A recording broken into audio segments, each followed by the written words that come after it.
우리가 함께 읽은 성경은 미가서이고 미가 선지자가 이 미가서를 기록하게 되었는데 이 성경도 마찬가지로 어느 시대 때에 기록되었는지에 대한 이야기가 명확하게 기록되어 있습니다. 미가서 1장 1절에 보니까 유다의 왕들 요담과 아하스와 히스기야 시대에 모레셋 사람 미가에게 임한 여호와의 말씀, 이렇게 표현되어 있죠. 그리고 미가가 어떤 예언을 했는지에 대한 내용이 곧 사마리아와 예루살렘에 관한 묵시라, 이렇게 기록을 하고 있습니다. 그래서 지금 현재 미가의 활동 시기가 3대 왕에 걸쳐졌잖아요. 그래서 요담, 아하스, 그 다음에 히스기야. 그러면 이 지금 미가가 활동했던 이 시기가 3대에 걸쳐서 임금이 나왔기 때문에, 그러면 그 어간에서 활동했던 선지자들은 여러 명 되겠죠. 그 중에 이제 뭐 호세아도 있고 이사야라고 하는 선지자도 있고, 그 동시대 때 활동했던 선지자들이다라고 할 수 있겠습니다. 히스기야 왕은 알만한 분이잖아요. 히스기야 왕은 남유다의 왕으로서 아수르 군대가 쳐들어왔을 때 하나님 앞에 그들의 쓴 편지를 갖다가 하나님 전에 갖다 올려드리고 하나님 앞에 기도를 했었어요. 그러니까 그런 정도로 믿음이 있고 선한 왕이다, 그렇게 보았고, 또 히스기야 왕이 죽게 생겼었잖아요. 죽게 생겼는데 하나님 앞에 기도를 합니다. 하나님, 내가 주 앞에 선하게 살아왔던 것을 기억하사, 그러면서 이제 벽을 앞에 두고 통곡을 했다고 그래요. 그때 이제 이사야 선지자를 통해 가지고 나을 것에 대한 예언을 받게 되죠. 그리고 그 다음에 이제 뭐 해가 뒤로 10도가 물러가는 그런 현상이라든지 15년의 연장이 되는 사건이 일어나요. 그런데 히스기야가 생명 연장으로 그렇게 삶을 더 연장을 해서 좋았을까라고 했을 때, 어떤 측면에서는 좋죠. 개인적인 측면에서는 좋은데, 나라적인 측면에서는 히스기야의 아들이 므낫세라고 하는 아들이 등장을 하잖아요. 이 히스기야의 아들 므낫세는 55년간을 통치합니다. 히스기야는 29년 정도를 통치하고 므낫세는 55년을 통치하는데, 므낫세가 왕으로 등극한 나이가 12살 때였어요. 그리고 12살 때부터 시작을 해가지고 55년을 통치하니까 이 므낫세가 얼마나 악독했든지 나중에는 하나님께서 그를 회개할 수 있는 기회를 주시기도 합니다. 그래서 하나님 앞에 회개하고 겸손해지고 하나님 앞에 엎드리는 그런 예배자가 되긴 하지만, 그러나 그 므낫세의 죄가 얼마나 컸든지 다른 왕들이 섰을 때도 하나님은 그들을 진노하며 벌 주는 것을 멈추지 않았다는 거예요. 그러면 이 므낫세가 12살 때 왕이 되었는데, 이 12살 때 왕 된 이 시기가 히스기야가 병이 고침을 받고 난 다음에 몇 년 있다가 아이가 생긴 거예요. 그러면 므낫세가 왕이 안 될 수도 있었잖아요. 만약에 그때 빨리 죽었으면, 이게 역사적인 측면에서 봤을 때 빨리 죽었으면 더 좋을 뻔한 사건이에요. 참 돌아가신 분을 놓고 빨리 죽었으면이니까 좀 그러긴 합니다만은, 그런데 히스기야가 하나님 앞에 병의 고침을 받기를 위해서 기도했고 그 기도가 응답이 되는 역사가 일어나게 되죠. 그런데 그런 측면에서 봤을 때 하나님의 때는 어떻게 보면 가장 좋은 때, 그 사람 입장에서, 히스기야 입장에서는 조금 더 살고 싶은 욕망이 있었겠죠. 그러나 하나님께서는 가장 좋은 때 그를 데려가기를 원하셨다는 거죠. 그런데 이제 그것이 또 그런 측면에서 이제 남겨져 가지고 더 나은 것인가라고 봤을 때, 므낫세의 죄를 기억한다면 하나님 입장에서는 엄청난 손해예요. 그럼에도 불구하고 히스기야의 그 간구가 하나님의 뜻을 돌이키게 만드는 이런 사건들이 벌어지게 됩니다.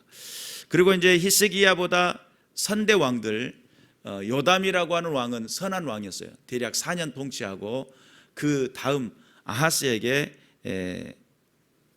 왕위를 물려주는데, 그 아하스는 20년간을 통치를 하게 됩니다. 그래서 이제 그 4년, 20년, 29년 뭐 더해 보니까 그래봤자 한 생애 정도 수준 정도밖에 안 돼요. 그래서 지금 미가는 그 3대 왕을 거쳐 가지고 활동하고 그 당대 세 세 명의 왕이 살아있을 때에 그가 예언을 하고 했었던 것을 알 수가 있어요. 그런데 이제 이 기록 시기가 도대체 어느 때였을까라고 봤을 때 702년경에 이제 아수르로부터 침략을 당합니다.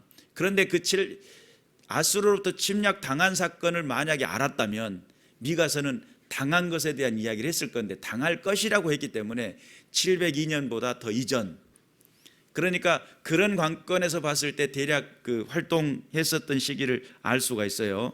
당시에 이제 이사야는 출신이 귀족 출신이었어요. 이사야 선지자는 귀족 출신이다 보니까 왕궁 중심으로 예루살렘에서 왕궁을 무대로 말씀을 전하기도 하고 그들에게 아주 중차대한 하나님의 뜻을 전달하는 그런 사명을 감당했다고 한다면 미가는 평민 출신입니다. 그러다 보니까 평범한 삶의 일상 속에서 유다의 평민들에게 대한 예언을 선포하게 하였었겠죠. 그래서 이제 그런 측면에서 남유다와 또는 북이스라엘에 관한 예언들을 하고 있었습니다. 그리고 이제 사마리아가 하나님으로부터 멸망을 당하고, 사마리아는 이제 북이스라엘 말하는데 북이스라엘의 수도였죠. 그래서 그곳에 대한 멸망에 대한 예언을 한 거 보니까 721년에 북이스라엘의 멸망을 당하는데 그 이전에 예언을 한 거죠, 쉽게 말하면. 그리고 이제 뭐 그런 어간들 여러 가지 많은 상황들이 벌어집니다. 당시에 외적으로는 약탈이 있었습니다. 아수르가 강대한 나라였을 때였어요. 그래서 외부적으로는 약탈 또는 공격. 그래 주변에는 무엇이 소문이 걷겠어요? 전쟁의 소문이 걷겠죠. 이웃 동네가 불타져서 없어졌다네. 뭐 이런 이야기들이었겠죠. 외적으로는 약탈 또는 공격 이런 것들이 있었고, 내부적으로는 어떤 일들이 있었냐면 동족의 지배층들의 억압이 있었어요. 그러니까 남유다 안에 지배층들, 정치 지도자들, 종교 지도자들의 타락들이 있었다는 거죠. 그래서 억압하고 착취하고 학대하고 그런 것을 하다 보니까 이중고를 겪게 됐어요.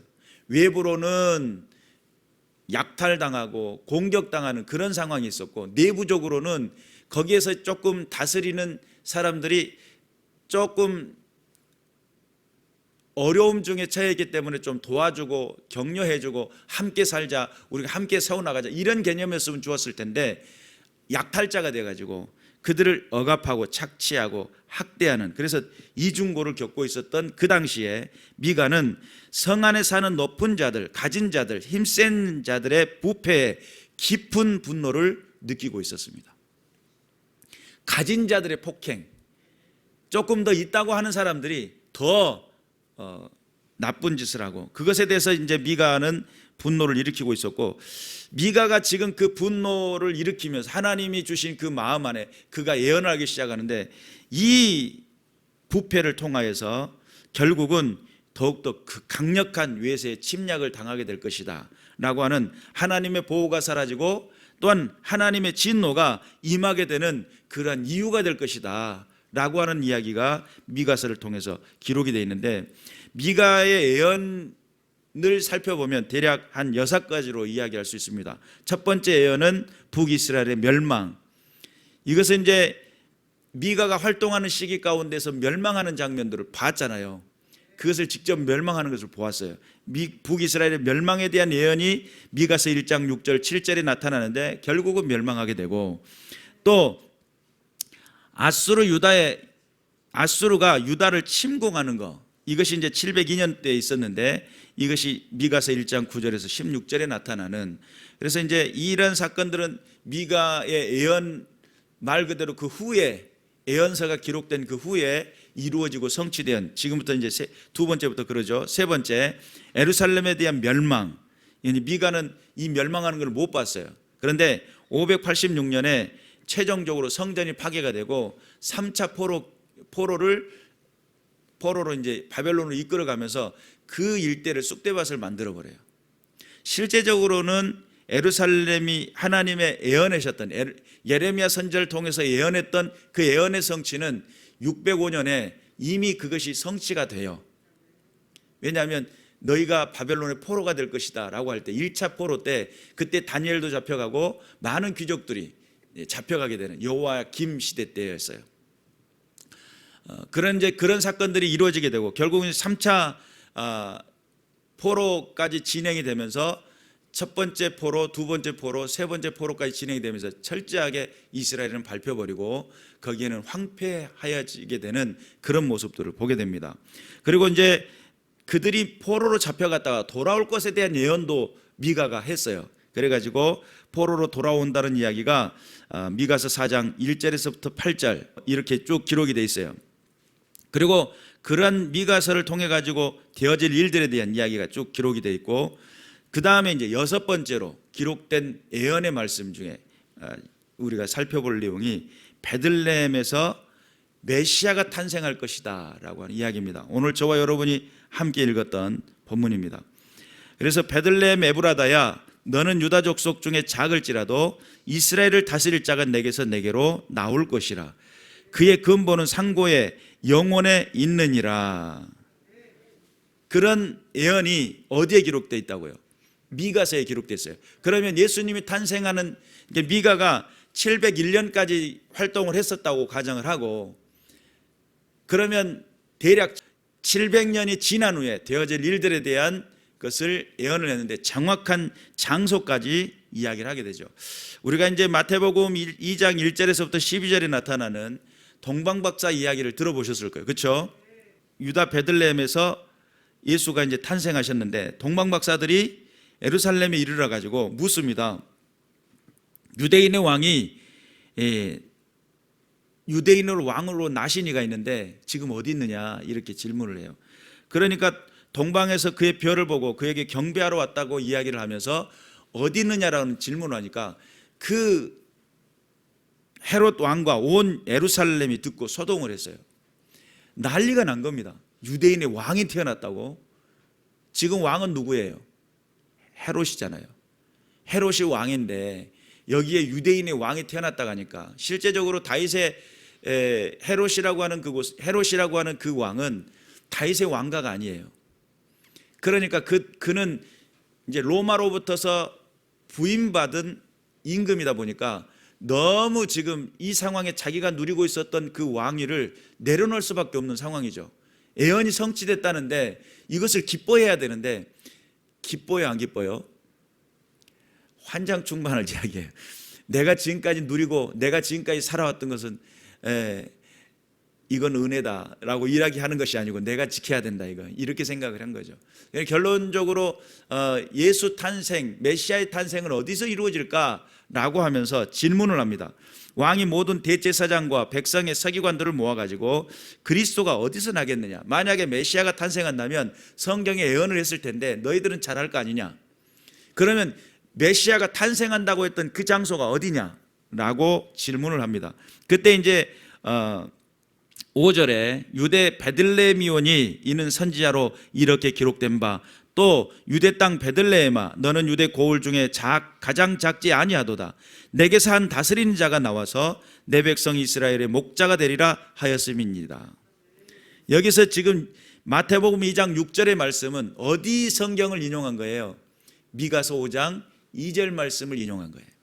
그래서 유다 베들레헴입니다 라고 정확하게 이야기를 합니다. 당시 메시아를 기다리고 또는 당시 그 메시아에 대한, 구원자에 대한 연구가 활발하게 되고 있었다라고 하는 반증이기도 해요. 그 지금 서기관들, 제사장들 불러놓고 메시아가 어디서 탄생하냐, 베들레헴입니다 라고 이야기할 정도가 됐으니까 성경을 연구하고 있었겠죠. 또 성경을 대필하신 분들은 기록하다가 그래, 메시아가 여기구나, 밑줄 짝, 돼지꼬리 땡땡 이렇게 별 표시 해놨을 거예요. 그리고 그것을 묻는 사람들과 더불어 함께 이야기하는 사람들과 함께 하나님의 말씀을 연구하고 하나님의 나라의 임재에 대한 꿈을 꾸고 있는 사람들이 메시아는 베들레헴에서 난다라고 하는 분명한 것을 성경을 통해서 그들은 인식을 하고 있었고 알고 있었다는 거예요. 문제는 과연 그들이 그 메시아가 오셔가지고 다스릴 그 나라에 적합한 인물들인가라고 하는 그런 측면에서는 또 다른 문제가 됩니다. 어찌됐든 간에 동방박사들은 다른 나라로부터서 하늘의 별을 보고 유대인의 왕이 태어날 거라는 그 기대감을 가지고 찾아와서 이야기를 하게 되고, 그 가운데서 유대 베들레헴이라고 하는 이 사건을 듣게 되고, 이 사건 때문에 그 주변 일대에 2살 아래의 아이들이 다 죽게 되잖아요. 다 죽게 돼요. 왜 죽죠? 메시아의 씨앗을 없애기 위해서. 아니, 메시아가 오면 나보다 더 큰 이가 오고, 나보다 더 큰 이가 오면 더 많은 일들을 하고 더 좋은 하나님의 나라를 이룰 거라고 하는 그 기대감을 가지고 겸손히 내려놨다면 지금 헤롯이라는 사람도 왕으로서 대대에 많이 칭송을 받을 만한 왕이 될 텐데 그런 왕이 되지를 못합니다. 사람의 욕심이라고 하는 것이 끊임없이 또 자기 자존심이라고 하는 것. 그래서 자존감이 낮아지면 자존심이 올라간대요. 자존감이 낮아지면 자존심이 올라가요. 그래서 누구의 말도 안 들어요. 이게 내 자존감이 높은 사람일수록 다른 사람과 더불어 연합할 줄 알고 그 가운데서 내 자신을 낮출 줄도 알고 또 기다릴 줄 알고 이렇게 되는데 내 자존심이 바닥이다 보니까 내 자존감이 바닥이다 보니까 뭐만 살아남아요. 자존감은 없지만 자존심이 강해져요. 그런데 우리가 하나님 앞에서 만약에 헤롯이라는 왕이 하나님 나라의 그 자존감이 분명했고 그 정체성이 분명했으며 하나님께서 원하시는 그 나라와 그 세대가 분명하게 꿈을 꾸는 사람이었다고 한다면 메시아의 탄생에 대한 기대가 있었겠죠. 그런데 그는 자기가 다윗의 왕조도 아니야. 자기는 그냥 부임받은 왕일 뿐이야. 세상 말로 말하면 바지사장이에요. 바지사장. 그런데도 바지사장임에도 불구하고 더 강하게 통치를 하고 억압하고 죽이고 이런 일들을 하게 되는데 결국은 그는 자존심만 세져가지고 하나님 앞에 잘못된 것을 선택하게 되죠. 그리고 독생자 예수 그리스도 태어난 그를 죽이기 위해서 그 주변 일대에 많은 아이들을 2살 아래의 아이들을 다 죽이게 되는 살인자로 남게 됩니다. 그런 측면에서 보면 과연 하나님의 나라는 어떤 사람들이 갈 수 있을까? 하나님께서 원하시는 그 나라에 포함될 수 있는 사람들은 누구일까라고 했을 때 하나님의 나라에 들어갈 수 있는 사람은 하나님의 말씀을 받아들일 수 있는 사람이고 하나님의 그 약속을 기다릴 줄 아는 사람이고 하나님께서 원하시고 기뻐하시는 그 뜻에 부합한 삶을 위해서 내 자신을 내어드리고 하나님이 인도하시는 삶을 살아가는 것. 할렐루야죠. 미가라고 하는 예언자는 700년 전에 있었던 사람이에요. 그럼에도 불구하고 하나님의 말씀을 정확하게 예언을 통해 가지고 말씀을 했고 하나님께서 이루시는데 미가의 입술을 통해서 외쳐졌던 그 말씀을 통해 가지고 예수 그리스도가 이 땅에 오시게 되는, 그래서 민족의 심판 선언으로부터 시작해서 회복의 예언으로 마치는 것이 미가서이고 작은 이사야서라고도 이야기할 정도로 이사야서와 많이 닮았다고 그래요. 그래서 비슷한 점이 많았습니다. 그리고 미가서가 기록된 그 목적이라고 한다면 임박한 심판 또는 선포, 이제 북이스라엘이라는 남유다에게 임박한 심판이 있다는 거예요. 그것에 대한 선포였고 경각심을 불러일으키는 거였습니다. 그리고 또한 두 번째가 지도자들에 대한 부패와 타락을 책망하는 거였습니다. 여기서 말하는 지도자들, 종교 지도자들을 말해요. 종교 지도자들도 부패하고 있었고 또 사회적인 지도자들, 정치 지도자들을 말하죠. 이 지도자들이 부패했습니다. 그래서 심판과 죄악을 고발하는 것으로 이 예언서는 기록되어 있고, 그리고 또한 회복자 메시아의 탄생에 대한 예고를 하기 위함이었다. 다시 말해 당시 그 상황과 그 여러 가지 많은 그 어려운 그 역경을 보면서 하나님이 심판하고 하나님이 회복하실 건데 진정한 회복은 어느 때 이루어지냐면 메시아의 탄생을 통한 회복이라고 하는 그런 개념에서 이루어지게 됩니다. 이제 바벨론 포로가 되고 또 바벨론에서 포로에서 돌아온 포로 귀환으로 또 귀환도 한 3차에 걸쳐서 포로 귀환이 이루어지게 되는데 그들이 돌아와 가지고 회복을 했으면 좋았잖아요. 그렇죠? 그런데 참 이 아이러니한 것이 종살이한 사람은 종살이의 습관이 있어요. 또한 포로와 같이 남의 밥을 먹고 다른 곳에 있었던 사람들은 그것을 여전히 가지고 있어요. 그러니까 죄악의 습관, 원망과 불평이라고 하는 것들이 여전히 가지고 있고 아직 분리되고 아직 성결화되어지는 것이 아직 이루어지지 않는 그런 백성들이다 보니까 결론적으로 그들은 포로 귀환을 통해 가지고 에스라라고 하는 에스라 학자가 일어나서 성경 공부를 시키고 많은 일들을 하게 돼요. 그리고 하나님의 역사를 일으키고 성전 건축을 일으키고 하나님의 일들을 많이 이루었음에도 불구하고 문제는 그들이 강성해지고 힘이 있어지면 좋았어요. 그런데 그렇게 되지 않습니다. 결론적으로 그것이 어디까지 이어지게 되냐면 예수님 탄생하는 그 시기까지 이어지게 되는데 그것이 대략 700여 년에 가까운 586년에 멸망했다가 536년에 돌아왔으니까 대략 500여 년 간도 마찬가지예요. 그렇게 이제 말라기 선지자가 마지막 예언을 하고 말중지를 걷어버리잖아요. 하나님 우리를 어떻게 사랑했느냐 뭐 이런 이야기를 하고 있고 뭐 이런 식의 이야기들 하면서 이 말라기 선지자 이후로 활동을 안 하시고 하나님께서 말씀하시는 것을 멈추시고 대략 400년의 공백기를 두면서 그들은 점차 어려워지고 힘들어져 가는데 그들에게 에스라가 정말 열정적으로 했었던 그 모든 것들이 말 그대로 하나의 삶의 패턴으로만 남아버렸지 정말 하나님을 섬기는 모습으로 남지가 않게 돼요.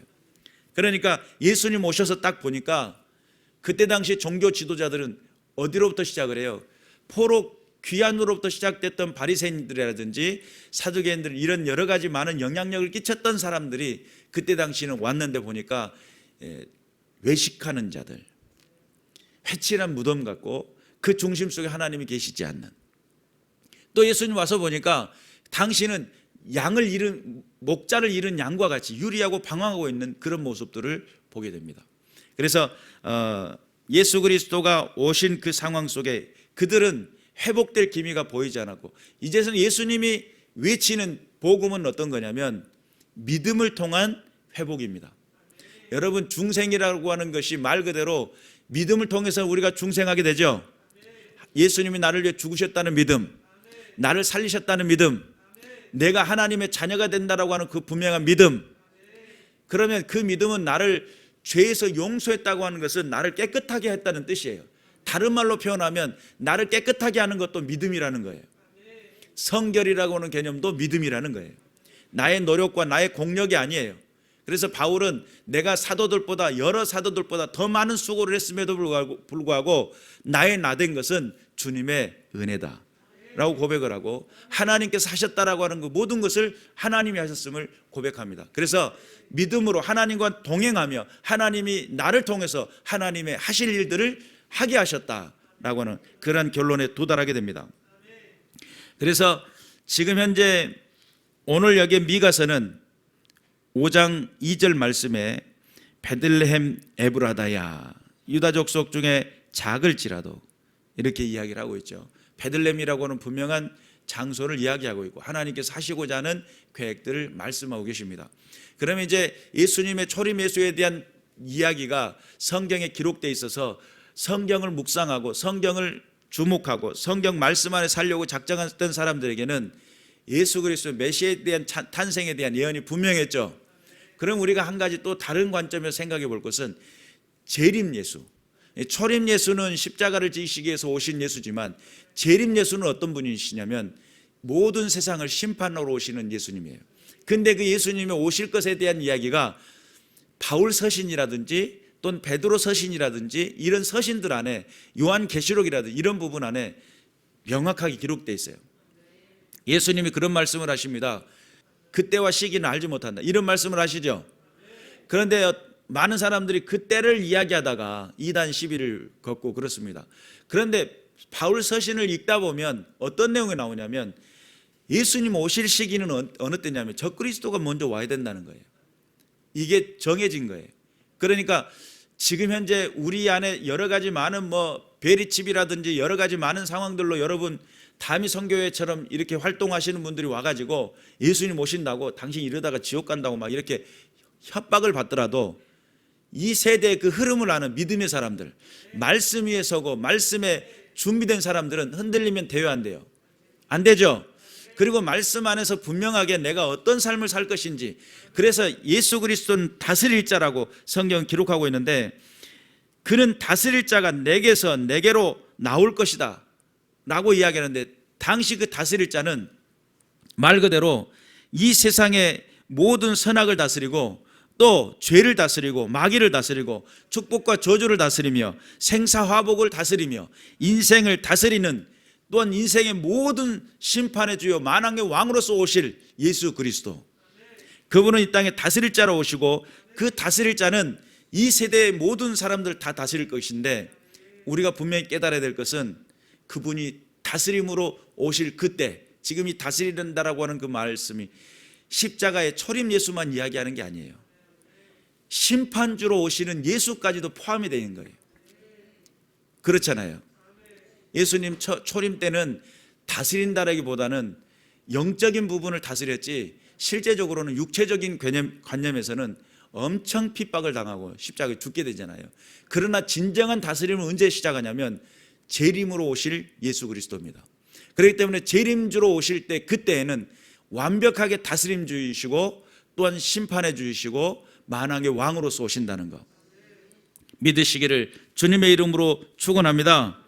그래서 지금 현재 예수 그리스도가 모든 이들을 다스리고 오시는 그 모든 예수 그리스도의 재림의 주까지, 재림까지도 성경은 예언하고 있기 때문에 여러분, 성경의 말씀들을 정확히 알고 신앙해야지, 말씀도 모르고 기도만 열심히 하면, 기도 열심히 하는 사람은 세상에 많아요. 3,000배를 했네 뭐 이런 사람들, 절에 가도요 정말 열정적으로 기도하고요, 땀 뻘뻘 흘리면서 기도하고요, 선왕당에만 가도요 기도하는 사람들, 정한수 떠나고 새벽같이 일어나가지고 비는 사람들 많아요. 그렇게 비는 사람들과 다른 이유는, 우리는 뭐가 달라야 돼요? 말씀 위에 서야 돼요. 말씀 안에 훈련돼야 되고요, 말씀으로 부름받아야 돼요. 그래서 말씀 안에서 구원의 확신이 일어나야 돼요. 우리가 하나님의 말씀 안에서 나를 다스릴 줄 아는 믿음의 사람들이 되어야지. 여러분, 지금 현재 매여있는 그 모든 행위가 말씀이 약속이 되어 힘이 되고 능력이 되고 여러분의 삶을 이끌어가는 동력이 되어야 되는데, 삶의 모든 부분이 말씀이 빠져버리면 세상에 기도하는 사람 널렸어요. 세상에 바라고 소망하는 사람 널렸단 말이에요. 그런데 하나님의 자녀로서 다른 삶의 모습은 뭐냐면 하나님의 말씀이 있기 때문입니다. 하나님이 내게 약속하셨기 때문입니다. 그 약속이 힘이 되고 능력이 되어 세대를 이기고 승리하되, 말씀 속에 약속하셨던 그 다스릴 자, 그 다스릴 자가 저 여러분의 삶의 인생 속의 주인이 되시는 귀하고 복된 믿음의 군사들 되시기를 주님의 이름으로 축원합니다. 기도하겠습니다.